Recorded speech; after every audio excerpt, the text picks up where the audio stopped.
Allahu Akbar. Bangkitlah anak. Assalamualaikum pencipta lagu rappers. Saya dah dengar lagu kamu tu memang sedap. Tapi saya nak perbetulkan cara kamu melaungkan takbir Allahu Akbar tu. Bar itu tidak boleh dipanjangkan. Kalau tidak, lain maksudnya.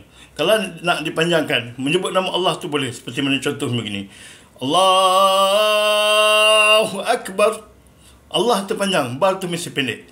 Seperti mana kalau kita solat dan sebagainya. Allahu Akbar. Adakah dia sebut Allahu Akbar?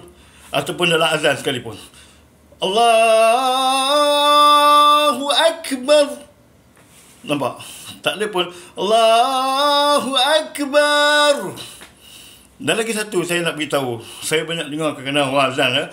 Dia nak main sedap di azan. Dia melaungkan Allah dengan Rullah tu.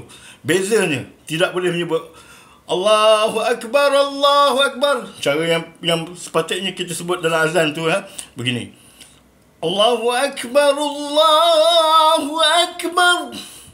Rullah tu. Kalau tidak, terpesong akidah kita dalam melakukan azan. Jangan kita nak main sedap saja tanpa kita belajar makhraj dan sebagainya. Semoga kita semua dirahmati Allah.